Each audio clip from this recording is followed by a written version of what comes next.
This channel does not promote any violent, harmful, or illegal activities. All content provided by this channel is meant for an educational purpose only. আবার খবরে আনন্দপুরে guest house, কারণ সেখানে পানশালার এক মহিলা কর্মীর রহস্য মৃত্যু। পুলিশের সূত্রে যা খবর, রবিবার রাতে মহিলা তার পুরুষ সঙ্গীর সঙ্গে এসেছিলেন। গতকাল দুপুরে গেস্ট হাউসের ঘর থেকে সংজ্ঞাহীন অবস্থায় উদ্ধার করে বেসরকারি হাসপাতালে নিয়ে যাওয়া হয়। আনন্দপুর গেস্ট হাউস, সেখানে এক পানশালার মহিলা কর্মীর রহস্য মৃত্যু। পুলিশের সূত্রে যা দাবি, রবিবার রাতে ওই মহিলা তার পুরুষ সঙ্গীর সঙ্গেই এসেছিলেন আনন্দপুর গেস্ট হাউসে। ওই মহিলার পানশালার মহিলা কর্মীর মৃত্যু ঘিরে রহস্য তৈরি হয়েছে। সুপ্রিয় আমাদের প্রতিনিধি আমাদের আরো জানাচ্ছেন। সুপ্রিয়, কি কি তথ্য উঠে আসছে? দেখো, বাইপাস লাগোয়া আনন্দপুর থানা এলাকার আমার পেছনে এই যে গেস্ট হাউসের ছবি আমার ক্যামেরা পার্সন সৌর্যেন্দু দেখাচ্ছে, HCN গেস্ট হাউস, এখানেই কিন্তু এক পানশালার মহিলা কর্মীর অস্বাভাবিক মৃত্যু হয় এবং স্বাভাবিকভাবেই সেই মৃত্যুকে কেন্দ্র করে কিন্তু রহস্য দানা বাঁধতে শুরু করেছে। এবং সেক্ষেত্রে আমরা যেটা পুলিশ সূত্রে জানতে পারছি যে গত রবিবার রাতে ওই মহিলা তার পুরুষ সঙ্গীকে সঙ্গে নিয়ে এই গেস্ট হাউসে এসে উঠেছিলেন এবং গতকাল সকালে আচমকাই ওই মহিলা অসুস্থ হয়ে পড়েন। এবং যেটা আমরা গেস্ট হাউসের কর্মীদের তরফ থেকে জানতে পারছি যে তার সঙ্গে থাকা যে পুরুষ সঙ্গী, তিনি কিন্তু ওই মহিলাকে অচৈতন্য অবস্থায় উদ্ধার করে পাশেই একটি বেসরকারি হাসপাতালে নিয়ে যান এবং সেখানে নিয়ে গেলে তাকে চিকিৎসকরা মৃত বলে ঘোষণা করে। ইতিমধ্যেই পুলিশের তরফ থেকে যেটা দাবি করা হচ্ছে বা সূত্র মারফত আমরা যেটা জানতে পারছি যে পুলিশ বলছে যে ময়নাতদন্তের পর ঠিক কী কারণে ওই মহিলার মৃত্যু হলো সেই বিষয়টা স্পষ্ট হবে। তবে এখানে কোথাও কোনো ড্রাগ ওভারডোজের কারণে মৃত্যু নাকি এর পেছনে অন্য কোনো কারণ রয়েছে সেটাও কিন্তু খতিয়ে দেখছেন তদন্তকারী আধিকারিকরা। তবে তার সঙ্গে থাকা যে পুরুষ সঙ্গী, তার কিন্তু কোনো খোঁজ নেই, অর্থাৎ তিনি কোথায় গেলেন সেটাও কিন্তু যাচাই করছে তদন্তকারী আধিকারিকরা। এবং আমরা যেটা জানতে পারছি যে এই যে মহিলার মৃত্যু হয়েছে, অস্বাভাবিক মৃত্যুর ঘটনা ঘটেছে, তিনি বাইপাস লাগোয়া এই একটি পানশালাতে নর্তকী হিসাবে দীর্ঘদিন ধরে কাজ করতেন এবং তিনি লুধিয়ানার বাসিন্দা। গত রবিবার এসে তিনি তার সঙ্গীর সঙ্গে এই হোটেলে উঠেছিলেন এবং গতকাল তার এই যে মৃত্যুর ঘটনা, অস্বাভাবিক মৃত্যুকে কেন্দ্র করে স্বাভাবিকভাবেই কিন্তু রহস্য দানা বাঁধতে শুরু করেছে। গোটা ঘটনা তদন্ত শুরু করেছে আনন্দপুর থানার পুলিশ। ধন্যবাদ।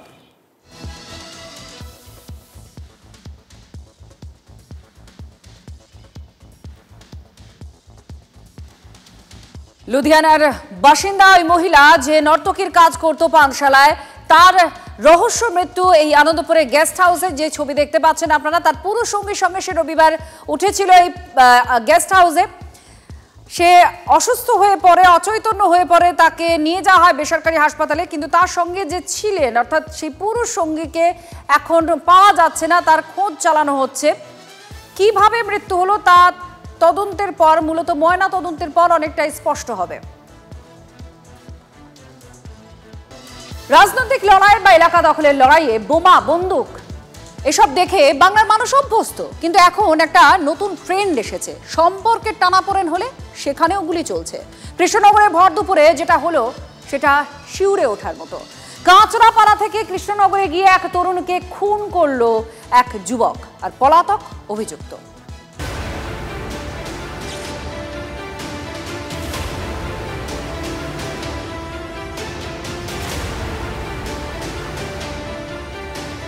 ভরদুপুরে কৃষ্ণনগরে অভিজাত এলাকায় হারহিম করা খুন। বাড়িতে ঢুকে 19 বছর বয়সী তরুণীকে গুলি করে খুন করে এক যুবক, সঙ্গে সঙ্গে মৃত্যু হয় তরুণীর। থেকে একটা ছেলে গেল, আমি বলছি কে তুমি? বলছে আপনার সাথে কথা ছিল। আমার কি কথা ছিল? তুমি আগে বাইরে যাও, তারপরে কথা হবে। যেই তাই বলেছি, আর বন্দুক নিয়ে ফায়ার করতে হবে। বন্দুক গুলি ছিল না, ঠিক আছে। আমি আর ছেলে দৌড়ে গিয়ে তখন দরজাটা বন্ধ করি, দিয়ে তারপরে ওই পাইতে পিছন দিয়ে যে দরজা আছে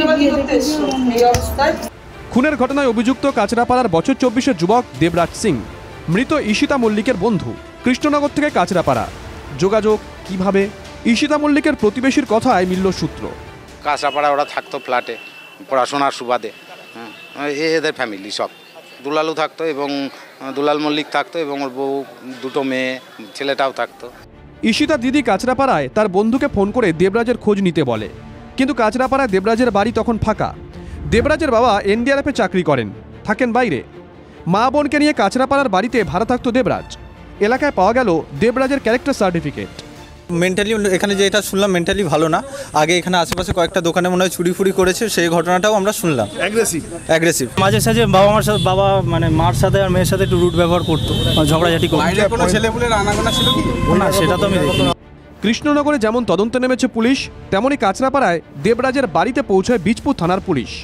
আমরা যেটা জানতে পেরেছি, মেয়েটির সঙ্গে পূর্ব পরিচিতি হয়তো ছিল, সেই সূত্রে আলাপও ছিল এবং সেটা আমাদেরকে একটু ভেরিফাই করতে হবে। একটাই হয়েছে, আমরা একটাই পেয়েছি কার্তুজ। কাঁচরাপাড়ায় স্কুলে পড়ার সময় থেকেই দুজনের পরিচয়, সম্পর্কে টানাপোড়েন নেই কি খুন, তদন্ত করছে পুলিশ। কিন্তু সবথেকে বড় প্রশ্ন, 23-24 বছর বয়সী যুবকের হাতে এত সহজেই কিভাবে পৌঁছে গেল আগ্নেয়াস্ত্র? অস্ত্র পাওয়া এখন এত সহজ? মহাদেব কুণ্ডু ও অনন্ত চট্টোপাধ্যায়ের রিপোর্ট, TV9 বাংলা। একটা রহস্য মৃত্যু, তদন্তে এগোতে খুনের নাটকীয় মোড় সামনে। এক বৃদ্ধের সঙ্গে যুবকের সম্পর্ক, আলাপ, ঘনিষ্ঠতা এবং ব্ল্যাকমেলিং, শেষমেশ এক মর্মান্তিক পরিণতি। হাওড়া শালকিয়ার ফ্ল্যাটে বৃদ্ধ খুনের তদন্তে শোরগোল ফেলা এই তথ্য সামনে এসেছে। হত্যাকাণ্ডে ধৃত যুবকের 10 দিনের পুলিশ হেফাজত হয়েছে। গত বৃহস্পতিবার হাওড়া শালকিয়ার ফ্ল্যাটে খুন হন বছর 64 অসীম দে। বৃদ্ধের আংটি, মোবাইল না মেলায় প্রাথমিকভাবে লুটের জন্যই খুন বলে মনে করছিলেন তদন্তকারী আধিকারিকরা। ফ্ল্যাটের মধ্যে থেকে উদ্ধার হয় পোড়া সিগারেট, দেশলাই, তাতে সন্দেহ বেড়েছিল। এরপরেই বৃদ্ধের ফোনের IP অ্যাড্রেসের সূত্র ধরে গোবরডাঙ্গা থেকে এক যুবক ধরা পড়তেই হত্যাকাণ্ডে চাঞ্চল্যকর মোড়। শারীরিক সম্পর্কের জন্য চাপ, ব্যক্তিগত ছবি ফাঁস করার হুমকি, তাই নিয়েই বচসার জেরে বৃদ্ধকে দেওয়ালে মাথা ঠুকে খুন বলে জেরায় চাঞ্চল্যকর স্বীকারোক্তি ধৃত প্রসেনজিৎ চৌধুরীর। বৃহস্পতিবার রাত 8:15 নাগাদ এক যুবক ব্যাগ হাতে বৃদ্ধের ফ্ল্যাটে ঢুকছেন, রাত 10:20 বেরিয়ে যাচ্ছেন। সিসি ক্যামেরায় ধরা পড়া এই ছবিতে ব্রেক থ্রু পায় পুলিশ। এরপর গোবরডাঙ্গার বাসিন্দা ধৃত যুবককে জেরায় উঠে আসে খুনের নেপথ্যে চাঞ্চল্যকর তথ্য। সমকামিতার সম্পর্ক এবং ঘনিষ্ঠ মুহূর্তের ছবি তুলে ব্ল্যাকমেল, আর তার জেরেই খুন হতে হলো শালকিয়ার এক বৃদ্ধকে।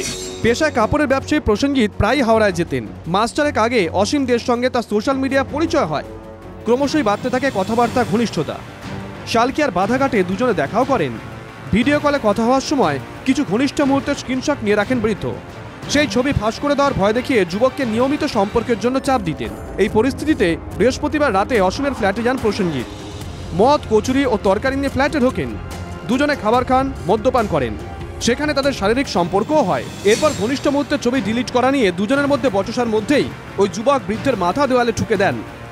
মস্তিষ্কে রক্তক্ষরণেই ঘটনাস্থলে মৃত্যু হয় তার। পুলিশি জেরায় অপরাধের কথা স্বীকার করেছে ধৃত যুবক। আদালতে পেশের আগে ধৃতকে ফ্ল্যাটে নিয়ে গিয়ে ঘটনার পুনর্নির্মাণ করেন তদন্তকারী আধিকারিকরা। হাওড়া থেকে সুব্রত বন্দ্যোপাধ্যায়ের রিপোর্ট, TV9 বাংলা।